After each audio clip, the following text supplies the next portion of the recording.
On vient d'assister à une des plus grandes arnaques de l'histoire du sport. La boxe a touché le fond avec ce combat entre Jake Paul et Mike Tyson vers son papy de 58 ans. Ce combat est clairement un match arrangé. Je vois pas d'autre solution. Parce que certains détails font beaucoup trop douter. Au début, Tyson, il était en forme, il balançait des bons coups, il secouait Jake autour du ring, mais tout a changé lors d'un clinch. Donc apparemment, on voit Jake qui lui aurait chuchoté un petit « Calme-toi, vieux !» Et Tyson a confirmé avec un petit tapotement dans le dos. Et là, comme par magie, Tyson est devenu méconnaissable. Plus aucun mouvement, plus aucune agressivité. Il restait planté devant Jake comme un piqué. Et puis on le voyait vraiment retenir ses coups. Tyson, qui d'habitude envoie des KO avec des contre-attaques millimétrées, il semblait presque lutter pour ne pas frapper Jake. Genre, attention, pardon, ici non plus, désolé.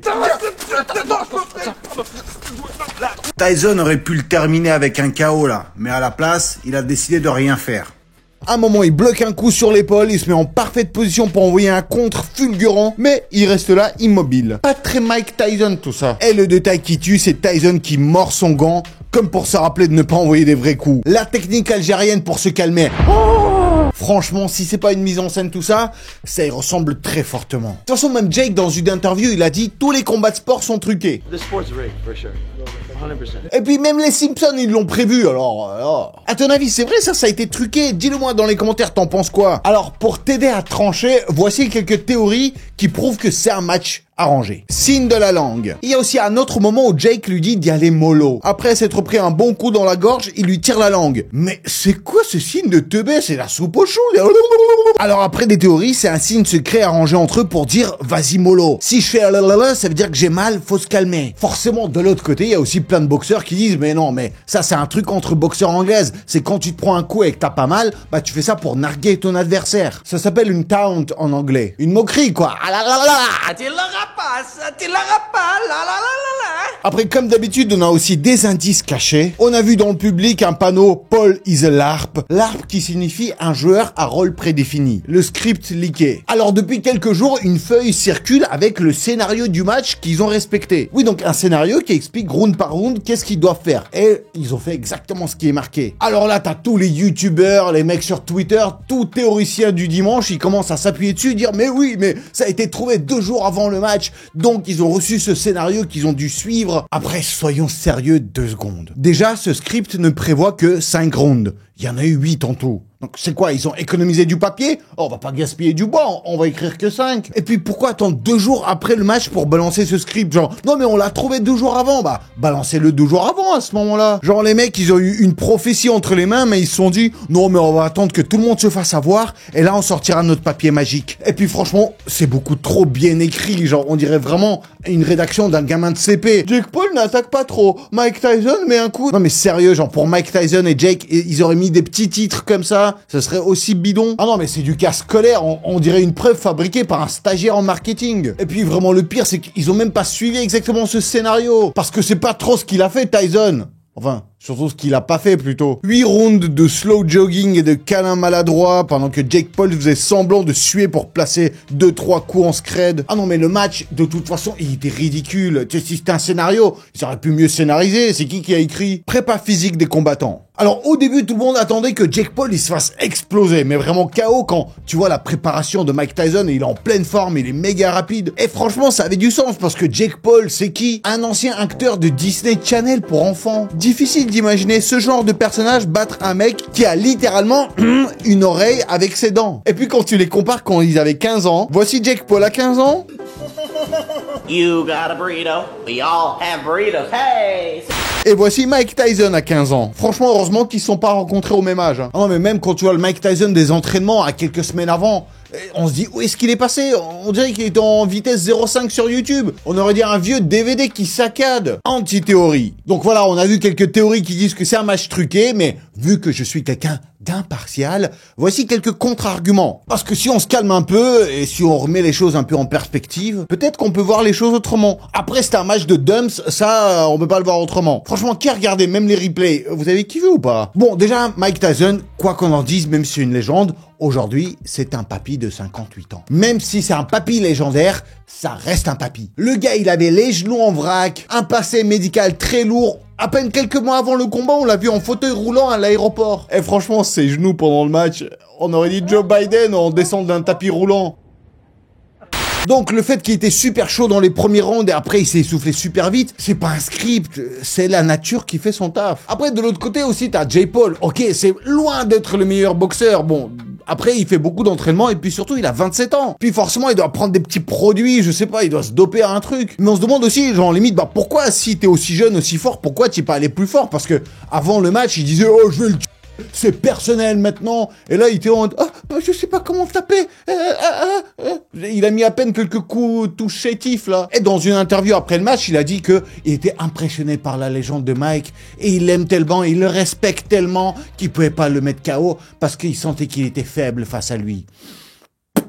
Faut pas exagérer non plus, hein. Ça donne un côté humain à l'affaire, mais moi j'y crois pas, parce que, franchement, le respect pour Mike Tyson, il y a des moments où il a pas eu beaucoup, hein. Le respect. Moi je trouve au contraire qu'il a pas donné assez de respect à Mike Tyson. Déjà quand il a commencé à s'incliner devant Mike en signe de respect, Mike il lui met le poing pour taper, et l'autre il lui met un de ses vents. Pareil pour l'annonce de la victoire, Mike il lui tend la main pour le féliciter, et Jake il lui met un zeuf à nouveau. Mike Tyson c'est avec un crochet, hein. Même s'il te loupe avec le vent il t'enrhume, bah Jake il a pas besoin de mettre de crochet pour t'enrhumer avec ses vents. Et puis Logan, son frère, qui manque de respect à Mike à la fin. Mike qui dit que pour son prochain combat, il pourrait combattre contre Logan Paul. Et l'autre, il sort. Nya. La véritable défaite. En tout cas, même si Jake Paul, là, il a gagné le match contre Mike Tyson, le véritable match qu'il a perdu, c'est celui contre la masse capillaire. Ah, il s'est pris un de ses crochets par la calvitie. Après, je le vanne un peu là-dessus. Normal, moi aussi, j'ai quelques problèmes. Ah, je suis dans le camp des mecs avec trop de testostérone, on se comprend. Mais alors, le moment gênant, c'est au moment de l'annonce de la victoire. Quand son frère fait tomber sa casquette sans faire exprès, pile au moment où on lui dit qu'il a gagné, Jake, au lieu de savourer l'instant, de lever les bras au ciel et de célébrer, il se dit « Oh mince, on voit ma calviche !» Et il s'est mis à chercher frénétiquement sa casquette comme si toute sa vie en dépendait. On dirait qu'il avait plus peur que tout le monde voit sa calvitie que de Mike Tyson. Ah franchement, ça a complètement ruiné la beauté du moment. Tout le monde qui applaudit, lui il fouille comme s'il avait perdu la bague du Seigneur des Anneaux. Après même son frère Logan, il a sorti une vidéo pour s'excuser. Je me suis senti comme un con, j'ai pas fait exprès. Oui, j'ai gâché le moment. Après, honnêtement, hein, il y avait vraiment rien d'horrible à cacher, hein. Par contre, il y avait une autre partie du corps qu'ils auraient dû cacher plutôt. C'est les seufs de Mike Tyson. Le caméraman Netflix qui s'entendait pas à ça. Ah, il voulait pas voir ça. Personne ne voulait voir ça. Sur internet, les gens, quand ils ont vu ça, ils sont devenus fous. Ah, ils l'ont comparé à de ces personnages. Ça, c'est toi quand t'es en réunion de télétravail en visio et que tu pars te chercher un café. Si vous voulez ces photos sans censure, elles seront sur mon Telegram. En tout cas, qu'on soit d'accord ou pas sur le fait que ça a été arrangé, tout le monde est d'accord sur le fait que c'était un match très nul. Et alors, pourquoi ils l'ont fait? Bah, la réponse est simple. Pour de l'oseille. Ah, c'était vraiment le jackpot sans aucune égratignure. Ah, ils sont rentrés chez eux avec des milliards plein les poches. C'est 40 millions de dollars pour Jake Paul et 20 millions de dollars pour Mike Tyson. C'est au minimum, hein, on parle que de la diffusion, sans les petits bonus à côté. Et Jake Paul, on a beau critiquer, bon, moi je suis pas très fan, mais c'est un génie du buzz. Ah, le marketing, il l'a dans le sang. Il a réussi à vendre un faux combat contre une légende de 58 ans. Ça a été le premier show sportif sur Netflix diffusé en direct. Et ça n'a pas forcément réussi non plus, parce que ils ont cassé Netflix. Vous avez dû voir toutes les stories de vos amis à 4h du mat pour dire « Ah, Netflix, c'est quoi ce délire? Je me suis réveillé exprès !» Eh, franchement, les serveurs Netflix, ils étaient encore plus lents que Mike Tyson. Conclusion, Mike Tyson s'est fait humilier pour de l'argent. Mais pourquoi il a accepté ce combat? Il est autant en galère financièrement, vraiment? Eh ben, mais Yagado, on va en parler de tout ça. Alors, mettez un maximum de likes. Moi, bientôt, je combats Greg MMA. À ton avis, qui gagne? Tu me le dis. Si c'est pas moi, tu le mets pas. Alors, dites-moi, êtes-vous prêt à découvrir qui est réellement Mike Tyson et comment est-ce qu'il a perdu 600 millions de dollars en à peine 2 ans? Alors, c'est parti! Mike Tyson, la légende. Malgré un revenu astronomique de 600 millions de dollars en 6 ans, Mike Tyson a célébré son 37e anniversaire avec un compte bancaire qui affichait un 0 pointé. Tyson lui-même l'a reconnu. L'éducation financière, moi je connais pas ça. Bien sûr, venant d'un milieu défavorisé, on sait pas comment gérer l'oseille. Et là, boum, il devient champion du monde à 20 ans. Il commence à gagner des millions. En moyenne, 7,5 millions de dollars par combat. Sans compter les extras, comme 50 millions de dollars avec les casinos de Trump, 3,5 millions pour une apparition dans WrestleMania, ou par exemple son jeu vidéo Mike Tyson's Punch-Out qui explose avec 2 millions de ventes dès sa première année. En 1990, il était officiellement l'athlète le mieux payé du monde, avec un revenu estimé à 28 millions cette année-là. Mais comment est-il arrivé à ce niveau? Commençons d'abord par comprendre, mais qui est Mike? Et d'où vient cette légende de la boxe? Mike, l'enfance. Mike Tyson a grandi à Brooklyn dans des conditions très difficiles. Sa maman était une travailleuse du soir, le métier le plus ancien du monde, si vous voyez de quoi je parle. Et selon ses propres mots, c'était une femme très violente. Elle lui mettait de ses tartes quand il était gamin. Et pour calmer ses enfants qui étaient souvent en crise en larmes, elle leur donnait de lait à boire et de la V à fufu. Bonne maman, ça. À l'école, Mike était un paria, un garçon rejeté par les autres. La vie semblait tout faire pour qu'il déteste les gens. Ses seuls et véritables amis, c'étaient des pigeons. Leur simplicité touchait Mike, une qualité qu'il trouvait rarement chez les gens. Après l'école, il aimait monter sur le toit et se confier à eux. Mais un jour, tout a basculé. Un garçon de son âge a un de ces pigeons devant Mike. Les yeux de Mike à ce moment-là brûlaient de rage. Et sous les yeux des autres gamins, il a mis une raclée mémorable à son adversaire, pourtant bien plus costaud que lui. Cet exploit a momentanément changé son statut. Il est passé de victime à respecté. Et il a vite intégré un gang local, une bande de petits bandits. Avec sa bande, il partait voler des trucs, il se retrouvait souvent dans des maisons de correction, dans des centres de détention. Ses propres parents avaient abandonné tout espoir en lui. À l'école, on l'avait étiqueté comme un garçon en retard mentalement, mais la chance a fini par sourire à Mike. Un jour, alors qu'il purgeait une nouvelle peine, un visiteur très spécial est arrivé dans son centre. C'est Mohamed Ali, la plus grande légende de la boxe à l'époque. Cette rencontre a été une révélation pour Mike Tyson. En voyant Ali, il a compris que la boxe pouvait être son échappatoire, son avenir. À partir de ce moment, il a décidé de se consacrer à ce sport. Le premier entraîneur. Il a d'abord été repéré par l'entraîneur Bobby Stewart, mais quand il a vu son niveau, il a dit qu'il fallait qu'il lui présente un entraîneur encore mieux. Et il l'a présenté à Cus D'Amato, un entraîneur légendaire qui a vu immédiatement le potentiel du jeune boxeur. Il a commencé à l'entraîner, à même monter une équipe autour de Mike, composée de sparring partners, de masseurs et de coachs, pour transformer ce gamin doué en une véritable légende. Quand la maman de Tyson est décédée, Cus et sa femme Camilla, d'origine ukrainienne, ont décidé de l'adopter. Camilla, l'ukrainienne, est devenue une véritable maman pour Mike. Les premiers combats pro. Donc dès le début, il était bon sur le ring et en 1985, il commence à faire ses premiers combats pro. Son style agressif et explosif, totalement différent de la boxe technique à la mode, a surpris tout le monde. Oui, c'est comme ça qu'il s'est différencié, c'est qu'il en voulait et était super agressif. Il intimidait rien qu'avec un regard. En 1985, Tyson a enchaîné 15 combats professionnels en remportant chacun d'eux par KO. La plupart de ses adversaires n'ont même pas dépassé le deuxième round. Vraiment un début de carrière fulgurant,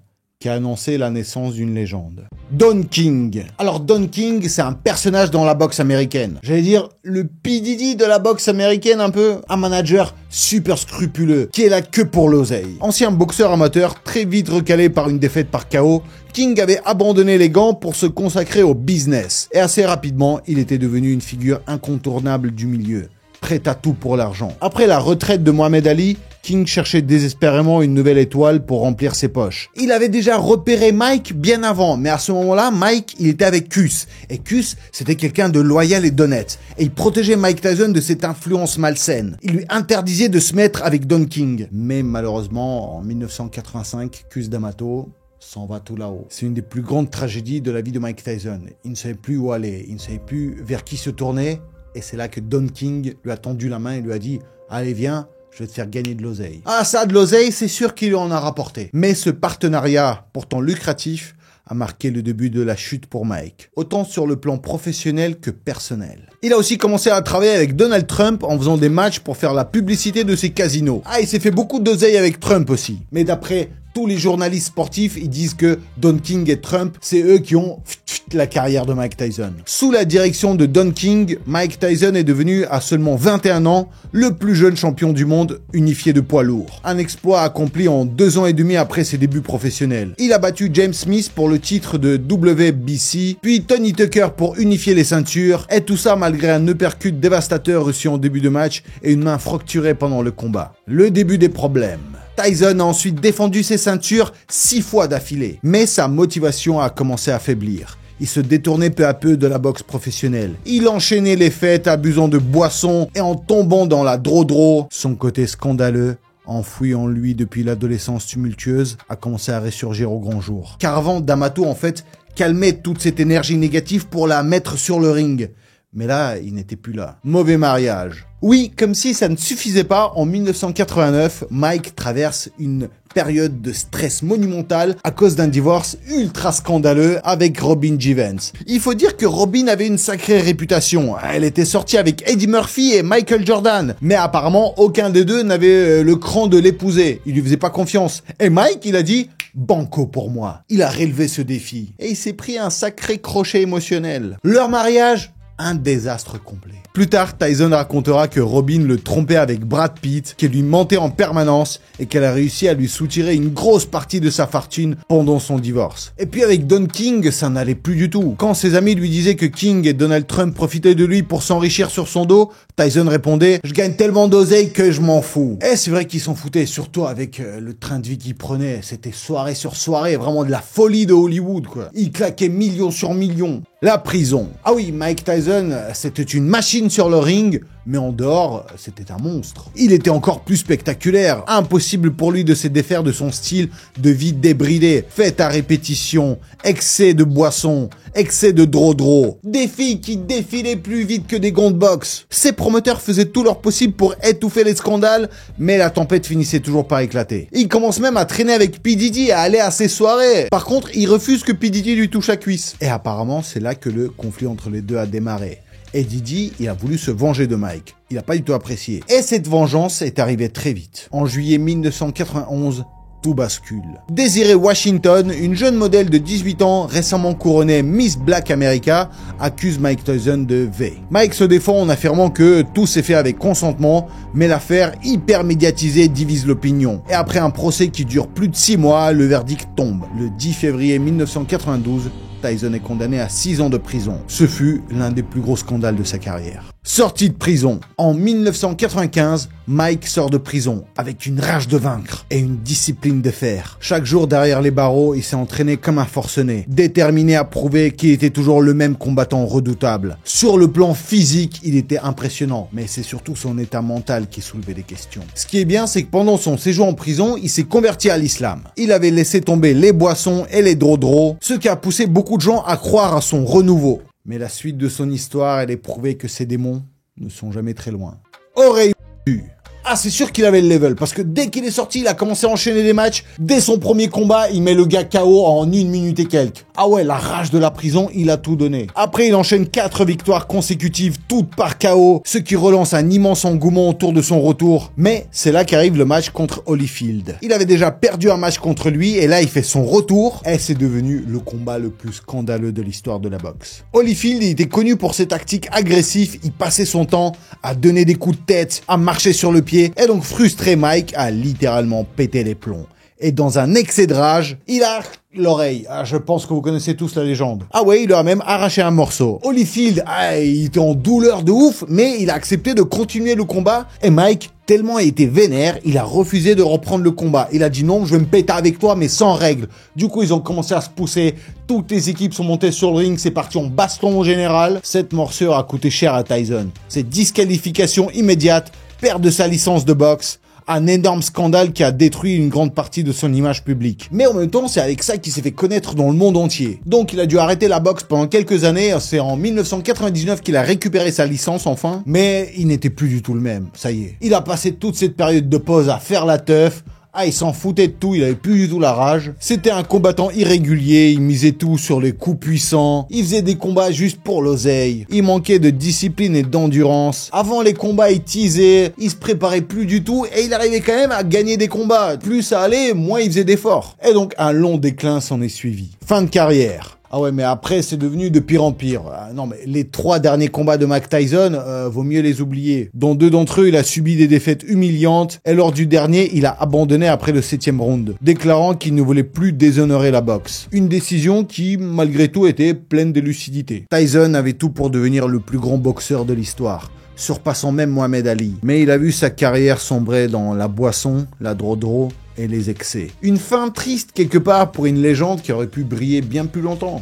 La suite de la carrière de Mike Tyson n'avait plus rien à voir avec la boxe. Il a parcouru le monde en partageant ses erreurs dans des conférences, il a sorti des livres, il participait à des émissions télévisées en jouant le rôle de la guest star de luxe, il a même tenté sa chance à Hollywood en apparaissant dans des films comme par exemple Very Bad Trip, il a fait des vidéos YouTube, des podcasts et même des vidéos où il a fait des guilis à Hasboula.